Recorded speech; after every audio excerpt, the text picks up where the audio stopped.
All right, we are live, sir. Uh, the structure, what we thought we could is initially look at not specific to beef ban, but look at ban as such and what are the constitutional questions to a ban. What a lot of us were discussing initially is how do you ascertain public interest when there's questions of ban, right? And so when ban is in place, what are the constitutional pillars to it that determine how a ban is justified? Is the first question. Then with specific to beef, are there different other variables that attract the ban on beef apart from constitutional questions, because of which it is being made a very sensational issue? So, with these two basic prelims on how a ban is looked at constitutionally, and whether beef as such is a little more has other variables to it, considering it is a sacred animal to the Hindus, we do we look at it extra constitutionally and have a broader view at looking at ban on beef? So, with this, probably about 10 to 15 minutes of initial discussions. Post which we've had a list of questions, about 6 7 users as of now, and we have also have this feature of our viewers on YouTube able to ask us questions directly through a chat. So our administrator here will receive questions and he could pose those questions to you. So 10 15 minutes of initial discussion on what you believe and your initial thoughts on this. Then we could probably get into serious discussions and it could last between 30 and 35 minutes. Very crisp and So, brief. sure. So let me go at the question the way I understand it. I don't think that there is a constitutional law of the ban as such. So I think the way you frame the question, what is the law governing bans? Uh, there's no constitutional power to issue bans as such, and there is no one law. So the answer to your question, what is the law of ban, depends on the competence to legislate on any particular subject matter. And in the power to legislate includes the power to regulate that field, and part of the regulatory power may be the power to prohibit. And the question gets asked in Indian constitutional law very early in the 1950s, whether the power to regulate includes the power to ban or the power to prohibit action in a field. And the court has always said that the moment you have subject matter power to legislate or to take executive action, you have the power to prohibit. So that's the general proposition. So if you then ask how does it apply to this or that sector, that's when it gets interesting, because when you say what is the power to ban a film, then one looks at the power to regulate films, looks at constitutional provisions that relate to expression, which is very different from, say, the power to regulate the consumption of beef, which is the issue that we're talking about today, because they invoke different parts of the Constitution and different subject matter powers. So there is no uniform law of ban. I don't think that way of asking the question or inquiring into the question is very useful. We're much better off asking about specific subject matter, which is not regulated by the state, and then ask whether the state indeed has the power to regulate and prohibit in the case of subject matter. So that's my first response to your question on that. I'm glad to move on to the question of um, the slaughter of cows, as it's put in Article 48, or beef, unless you have some questions at this point. Oh, no, sir, there are no questions. Okay, so let me get to the topic that we had assigned today, which is to think about the questions relating to beef and the slaughter of cows as it appears in Indian constitutional law and in Indian law more generally. I know that the present conversations tend to be focused on the Maharashtra legislation, which creates new restrictions in what is, as we know, most Indian states already have legislation on the roughly titled the Animal Preservation Acts, of the various states, and they have always regulated various aspects of the slaughter of cows primarily, right? Though it's an Animal Preservation Act in its sort of broader design, most of the legislation focuses on cows. And here, the two features of the Maharashtra legislation that have got more attention is the provision that prohibits possession of beef, and the provision that imposes a criminal penalty for possession of beef, right? So these are the two questions, and these are sections 5D and 9A of the Act. And just to be clear, they have already been challenged in the Bombay High Court in a preliminary order in the case of R.S. Usman Kapadia versus the state of Maharashtra, which is a few months ago in April of 2015.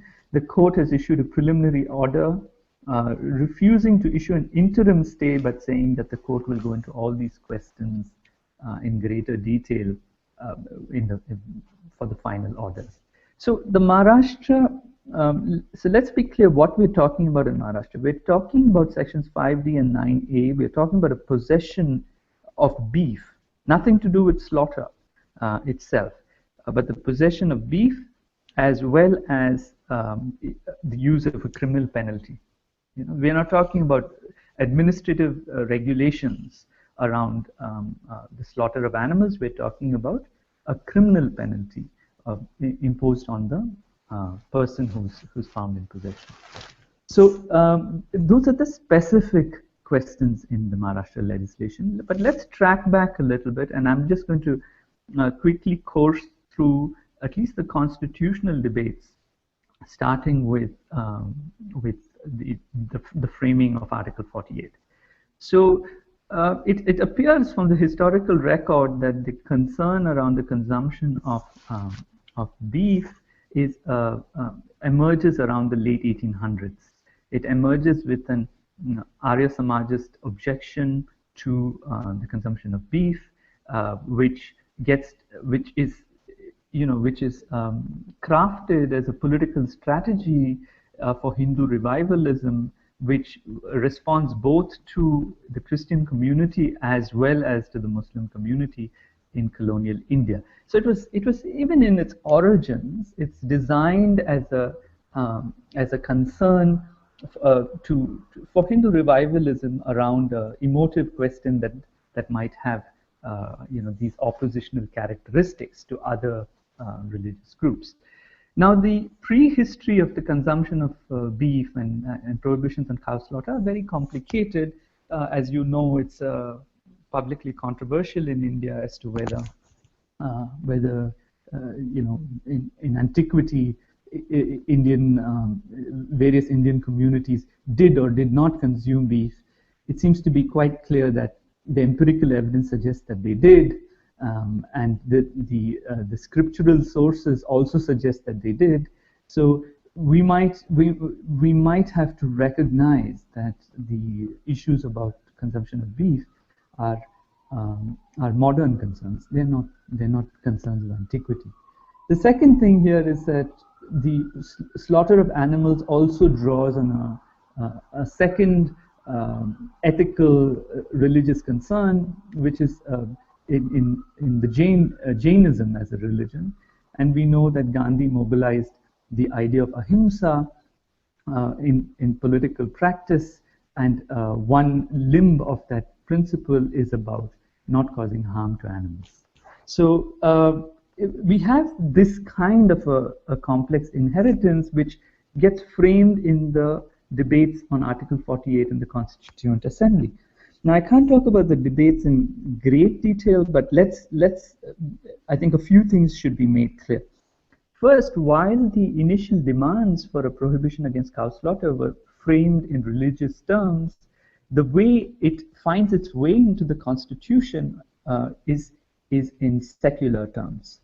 because it is clear at the time of the Constitution framing that there are various members of the Constituent Assembly who object to the idea that a particular religious prescription can find its way into the Constitution undiluted.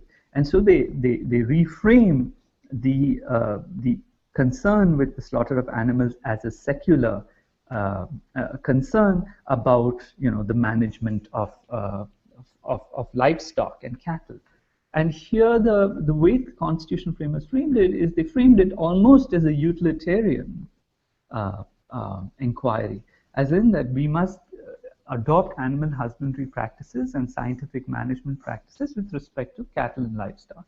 Not just cattle, but livestock. The second aspect of 48, though, does use the expression slaughter of cows. And it does say that the state should try to control and regulate this. And clearly this is a concession to those who demand that this, that a particular religions might hold the cow to be a religiously significant animal.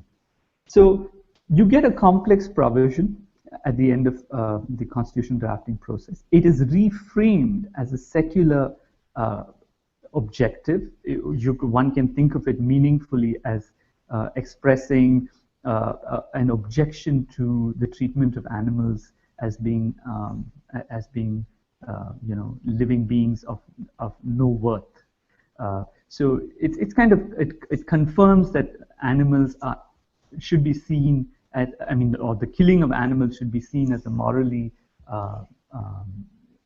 as raising moral concerns. So the state should be concerned about the welfare and well-being of animals. It's a sort of non-anthropocentric view of what our moral concerns must be.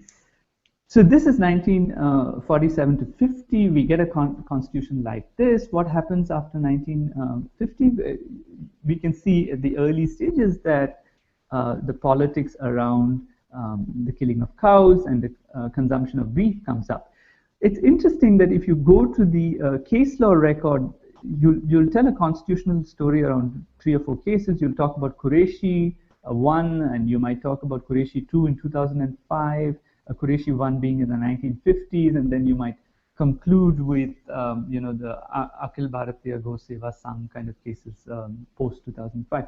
And my curiosity, and this is not something I've studied in great detail, but something I'm interested in, is where else does the politics of cow and beef come up in the Indian case record? And what I find is it's fascinating that it comes up in 2 contexts. The issues about caste abuse.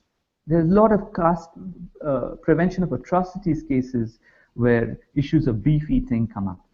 The second area it comes up, ironically enough, is in cases of violence. This can be violence inside the home.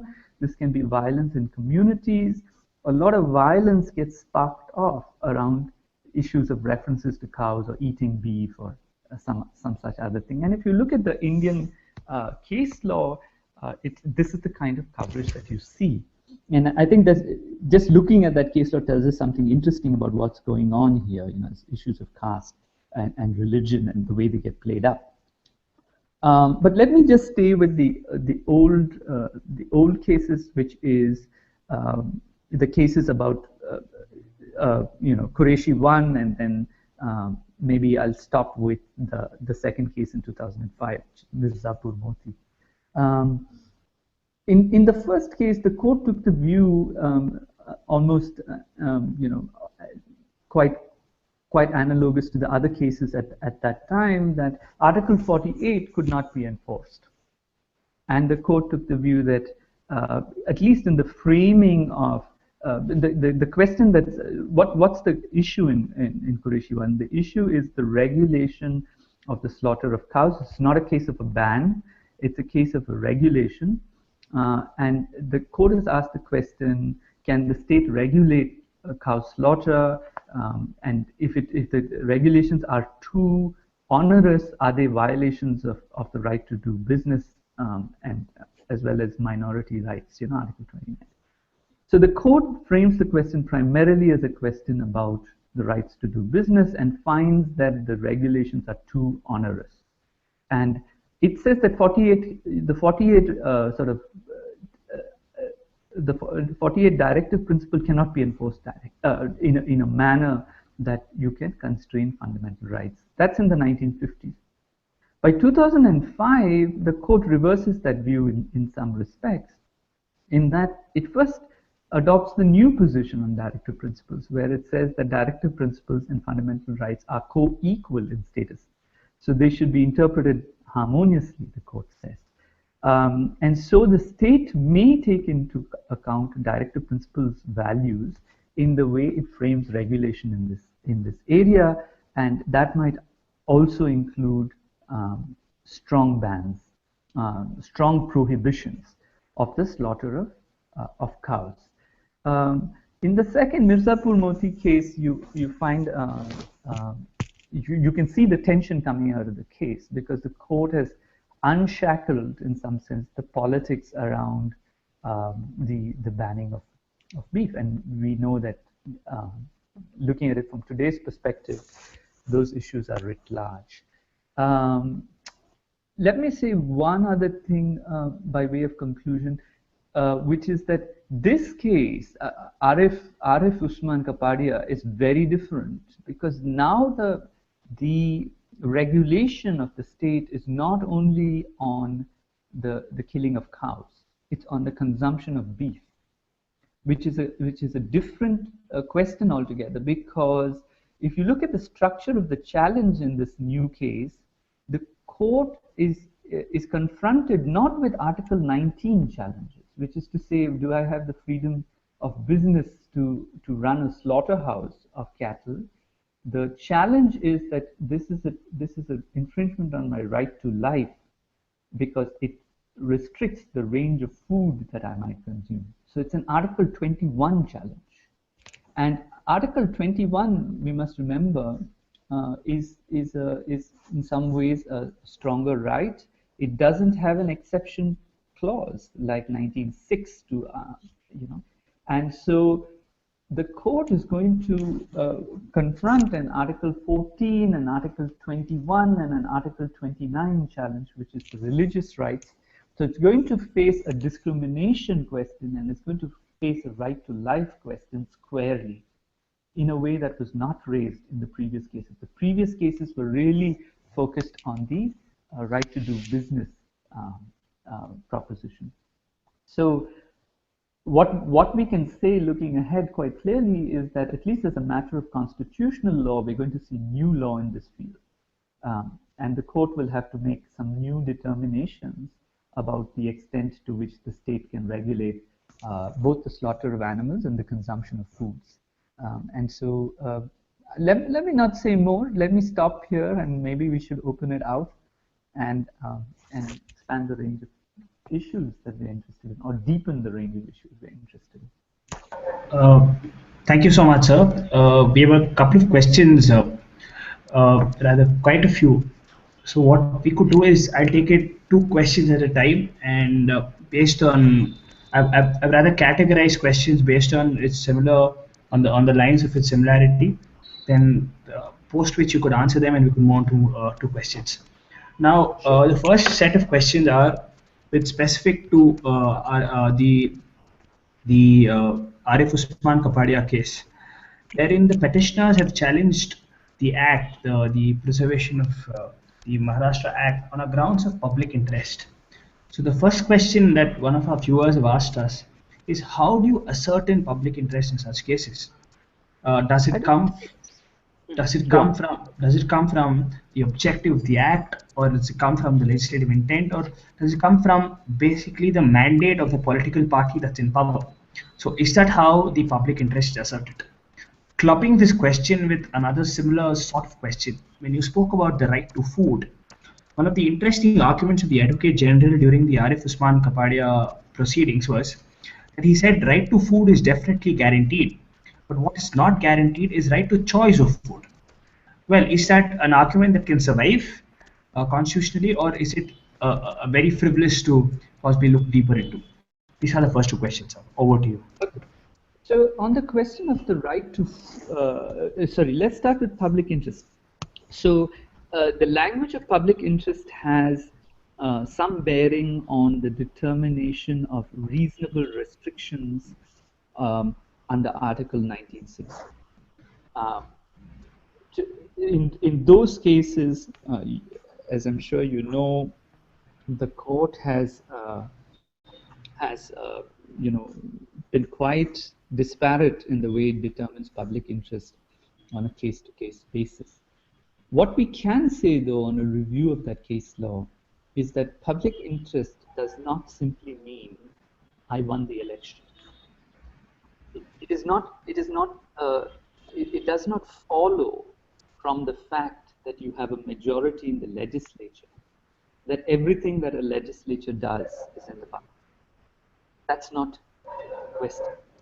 So if we are clear about what doesn't count as public interest, then we can focus our minds on what may count as public interest.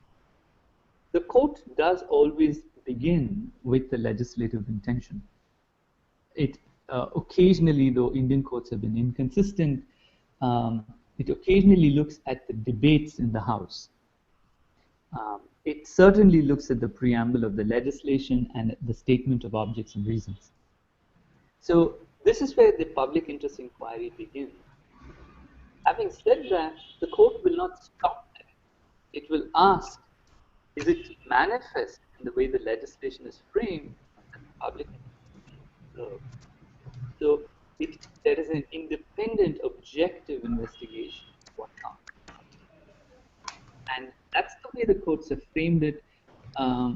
It could get into some more doctrinal detail, but I mean, just for the moment, I'm not going to go there. The second question, so coming to public interest in the context of these amendments, the state will need to show why there is a this is not what do the majority of the people feel, right? This is not the assessment in public interest. So the court will have to give some the state will have to give some objective reasons why this restriction, that is the two new amendments to the Maharashtra Act, are essential for the well-being of the public. It will have to give some such account. On the second question that you asked, which is on the right to food, the right to food, does it imply a right to choice of food? If it means, I think we should fracture that question into two types. It could mean a positive right or a negative right, and let me explain. The negative right is that the state tells you what you can and cannot eat, so it's in the nature of a restriction. The positive right is when you say that I want to eat something, like, I don't know, eggs, and so don't give me rice, give me eggs. Clearly, in the positive right sense, when the state provides food aid in its food security programs, the court would be hard pressed to say that the citizens can determine what food they should get. But in the negative right sense, where the state is imposing restrictions on your right to food choice, I can see why the state will say that you cannot do that.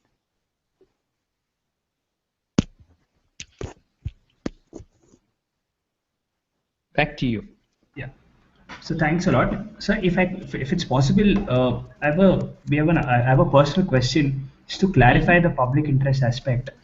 Would it suffice to show public interest if it is said that the act is made in pursuance of Article 48?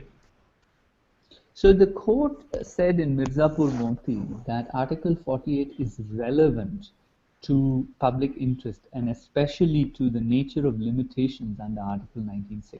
The court did say that. So to that extent, pursuing a directive principle is a relevant norm in an inquiry into public interest. Does it determine, you must remember something, that 48 says nothing about beef. Article 48 is only about the slaughter of cows. It says nothing about the consumption of beef. So to my mind, at least when we focus on 5D and what is it, 10A, is it? What are the two provisions? 9Ds, Uh, I guess. Not too yeah. sure. Did 48 is not even relevant. 48 does not apply to this case. Okay. Two questions, sir. Uh, Firstly, this comes from one of our users, one of our viewers. He makes a reference to this a wonderful article on the Hindu called "The Holy Cow and the Unholy Violets," and there is this particular line that he finds of interest, which I will read out to you, sir. Is Yeah. when the secular nation state tilts in favor of one religion and seems to be persecuting another, there is bound to be a backlash. Now, if you go back to your initial arguments on how there is legislative history, and say if you look at it from a Hinduism angle, the beef ban kind of makes sense. But are we forgetting the secular aspect to this of how we must respect and endeavor the other harmonious coexistence of other religions as well? And can a secular angle to this be brought about? So it's interesting to the extent that the Article 29 argument gets raised here, that the argument clearly is that this is a discrimination against a particular religion. But what is striking about the question of beef consumption um, and let's just stay with beef consumption, that beef consumption uh, is not is not marked by religious lines.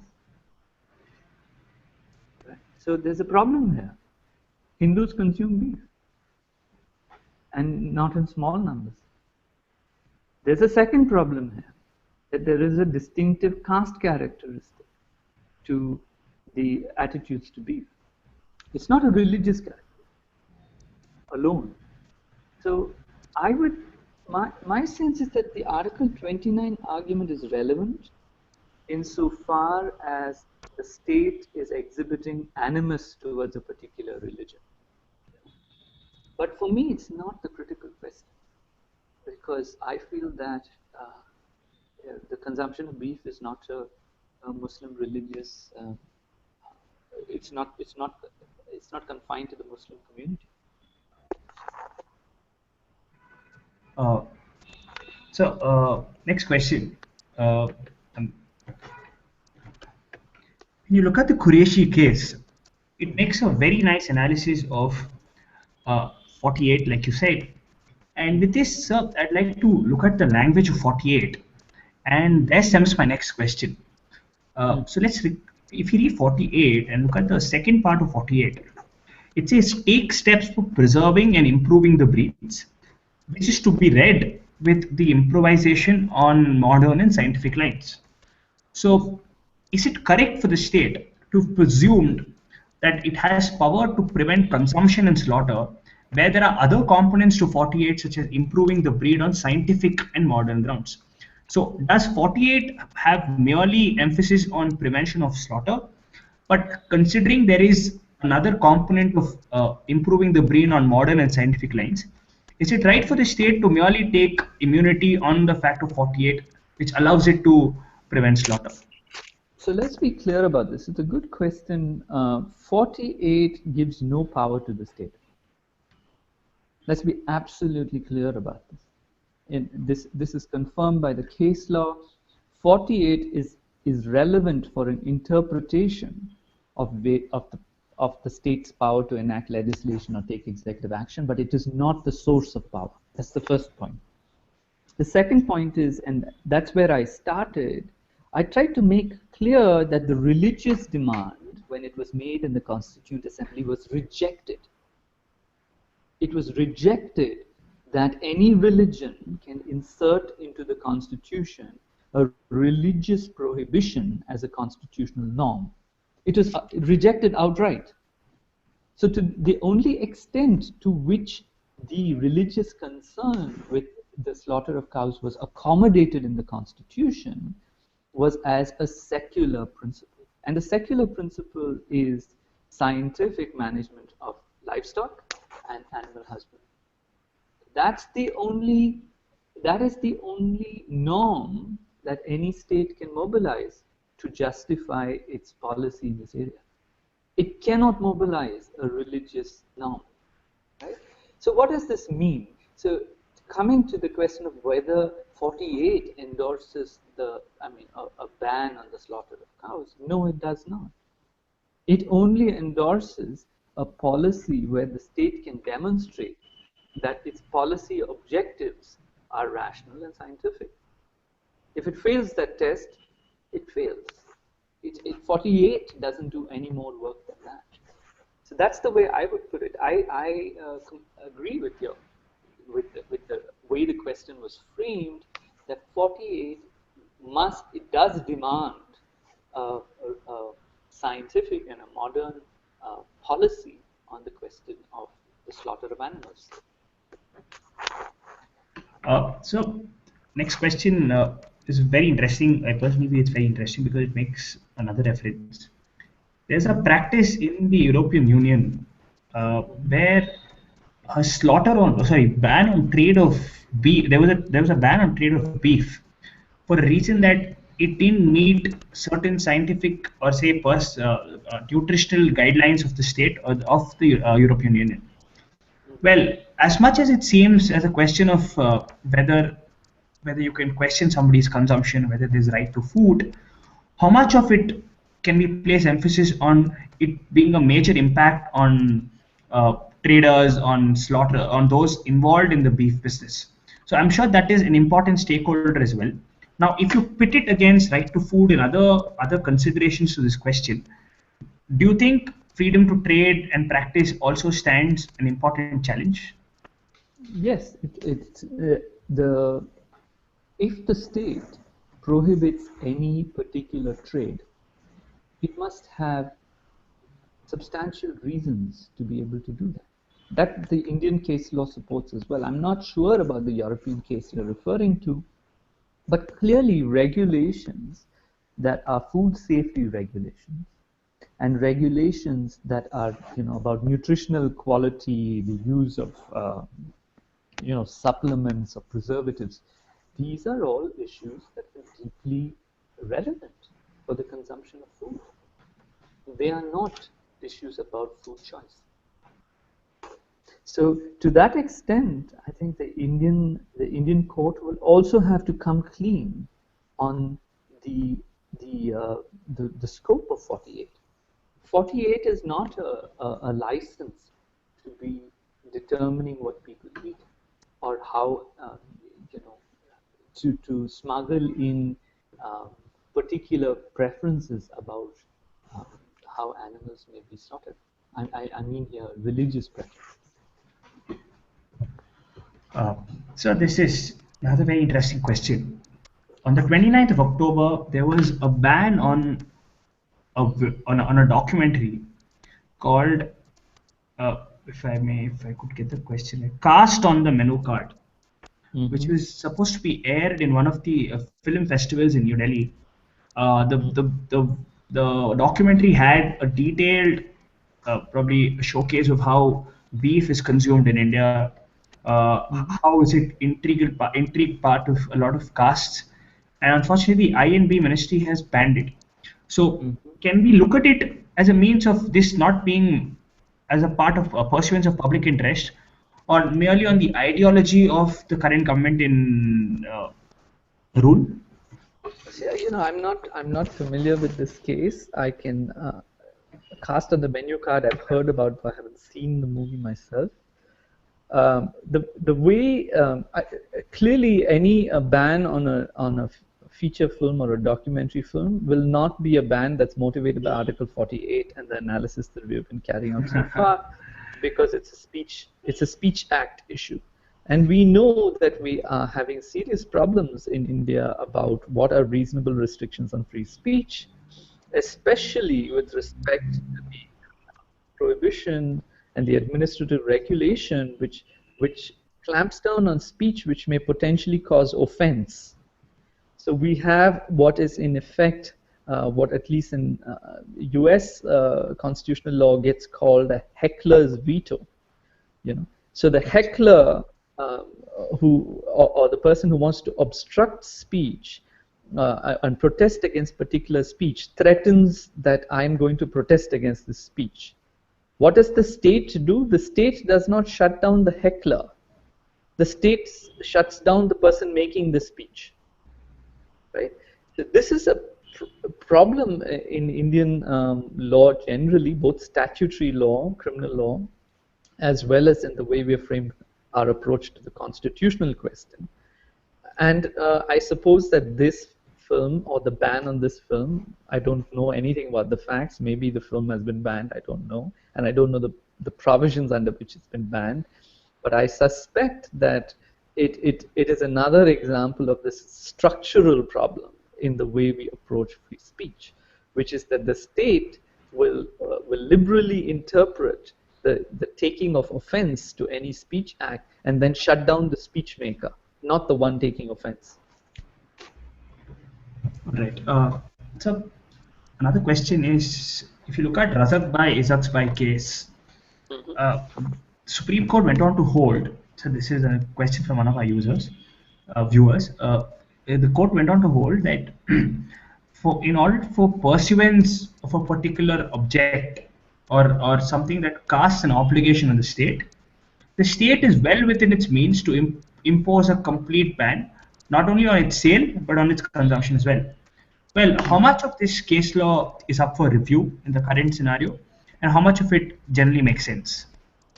So I have not had a close look at this case, so I don't want to say anything about the case in particular. All right. If the scope of the case is as wide as your questioner puts it, clearly we will need it will come up for review in an issue like this.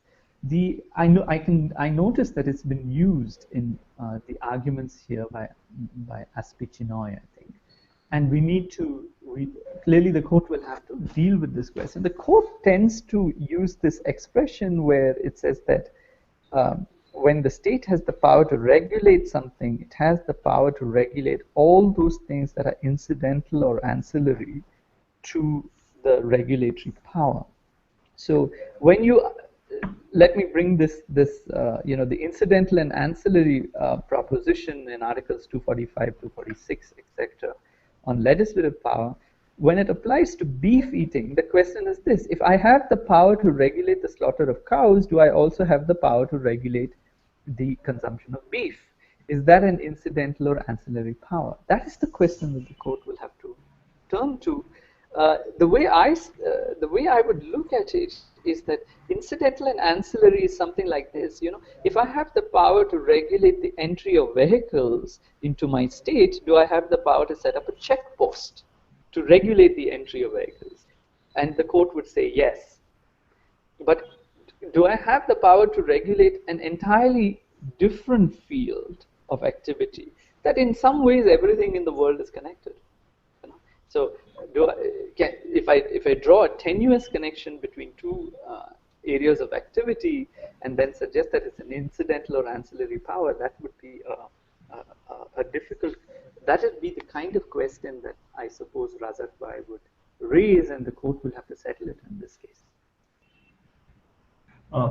So I understand we agreed on a 1 hour. Niranjan, you have a question? Yeah, I just had a question before I forget. Yeah, please go ahead. Yeah, sorry. So, regarding the intention in which these amendments were firstly upheld, right? They looked into the preamble, if I'm not wrong, in the judgment of the Gujarat Amendment Bill, right? Regarding the slaughter of cows. Now, don't you think the government in this way has failed to justify how exactly prevention of slaughter to such an extent benefits the agricultural structure and economic system? Because, Yeah, go on. yeah, so because the preamble states that, right, is that they want to prevent the slaughter for the benefits of animal husbandry and basically, etc., the benefits that the cow and cattle has in the agricultural system and structure. Now, when we compare this to the number of people whose lives, occupations depend on the slaughter of cows, and also how many recently uh, studies have come up where they basically say that the slaughter of cows essentially helps in the Indian cow being more important in the entire agricultural structure itself. Okay. Do you, So let me say this, that I'm also looking at the preamble and looking at the legislation. Preambles are relevant to the extent that they help us determine whether a legislation is per se motivated by considerations on the face of it that are extra constitutional. But the inquiry doesn't end there. Let's assume, as in this case, that the state of Maharashtra tells us that they are interested in advancing the public interest through the scientific management of cattle. So on the face of it, the legislation is valid. But that doesn't settle the question of what the public interest is in a case like this. So the court will have and has traditionally enjoyed the power to go beyond what the legislature says on the face of the record.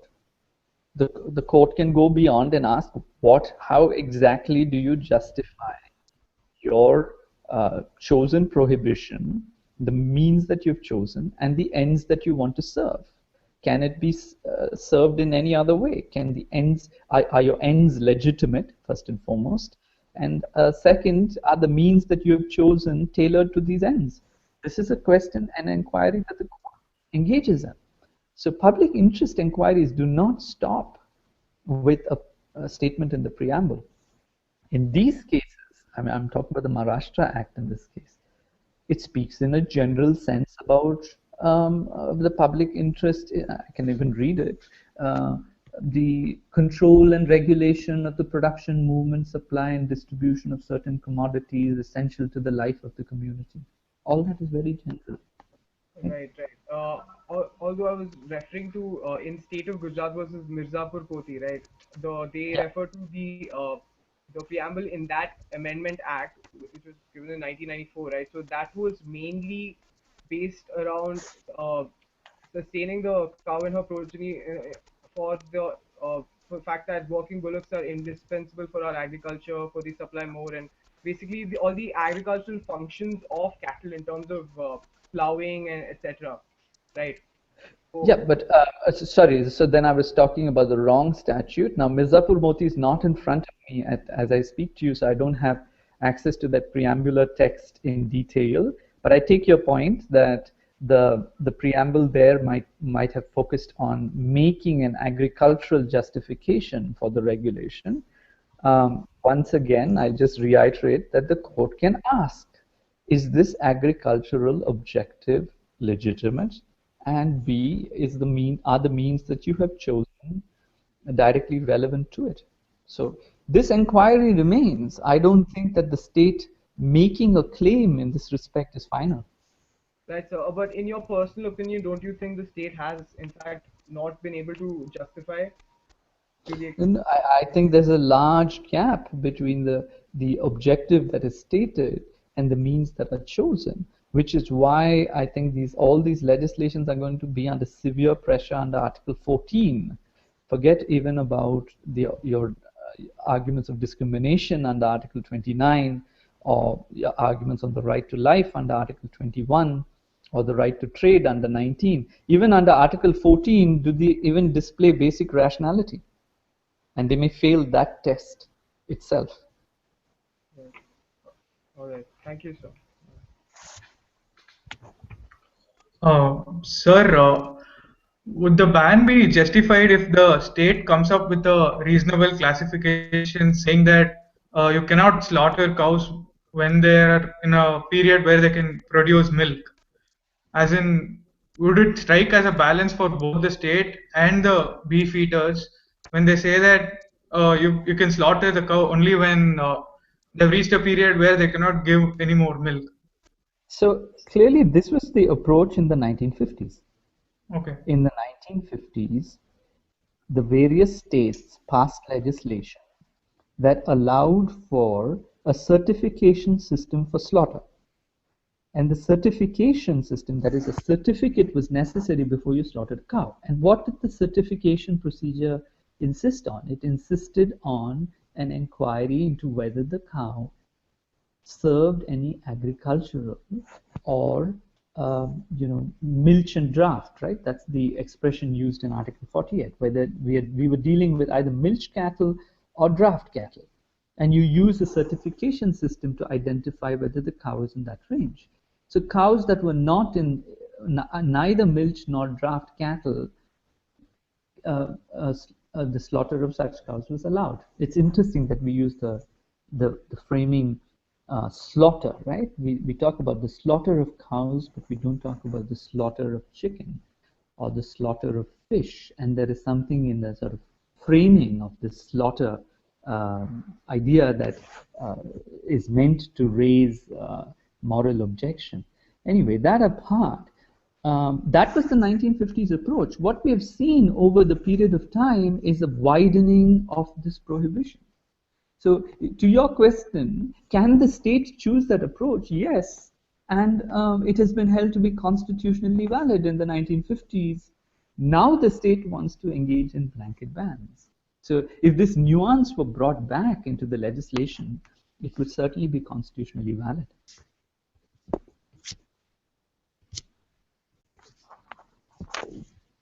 So thank you. I mean, Nick, last question if you have time for it. Yeah, sure. All right. So I'm not too sure how much of this makes sense, but this is one of those questions that just come up. Is if you look at right to food, that's also a question of right to privacy, because that's how the Bombay High Court has looked at it. When you question right to food, it's also a question of right to privacy. Now, questioning fact that right to privacy is to be determined before a constitutional bench in the Supreme Court. Do you think that could have a bearing if there's a challenge of this in the Supreme Court? I don't know what the questioner is thinking. Maybe there are some linkages. From what I can see in the Bombay High Court case, there isn't a direct link between food and privacy. That's not what I see. But what I suppose privacy challenges and the right to food challenge share in common is that they're both rooted in Article 21. In the way that the argument is raised. Do they have a more intricate relationship than that? I don't know. I know that some of the public commentary, which I found to be very strange, because the public commentary on beef consumption has been phrased like this: nobody should be bothered about what I eat in my house. As if it were, it's almost like the argument about sexual orientation. No one should be interested. I'm thinking of the early U.S. Supreme Court decisions in these cases. No one should be interested in what happens behind closed doors. I don't see the right to food question like that at all. Though it's been raised, some rather eminent people have made that public comment in India that if I eat beef in my house, it shouldn't be a problem. To my mind, if people are eating food of their own choice anywhere in the country, it doesn't matter whether it's inside their house or outside their house. That's not the point at all. So I wouldn't make too strong a connection between privacy and food. On this count, I just want to draw your attention that there is a directive principle. I don't have it right in front of me at the moment, which also enjoins the state to provide adequate nutrition and food. So you must remember that even when we talk about 48 as a directive principle, there are principles about nutritious food as well. So to the extent that we get into a food debate, that's relevant.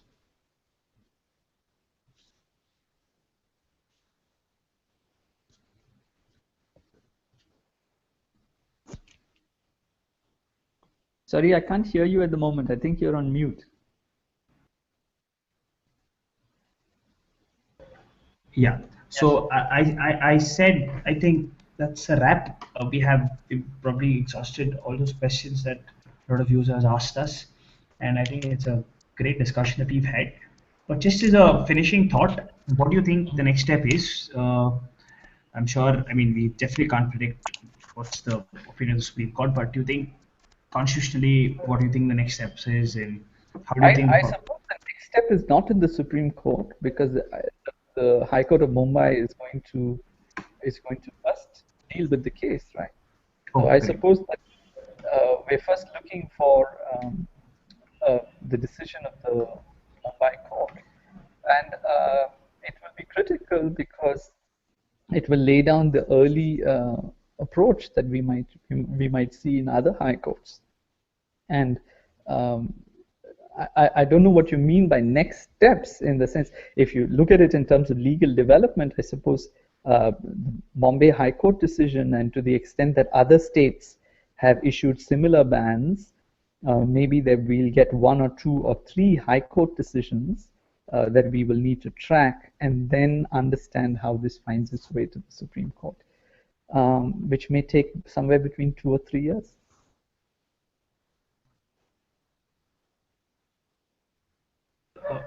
All right. So thanks a lot for having taken time out and discuss this with us. We really thank you, and I'm sure it's cold in New York. And advance Diwali wishes to you. And Thank I hope you enjoy the Halloween night as well. I know, and thanks for setting it up. I'm sorry we moved it around once or twice, but I'm glad we went. Thanks a lot, sir. Good day to you. Bye. Bye. Bye.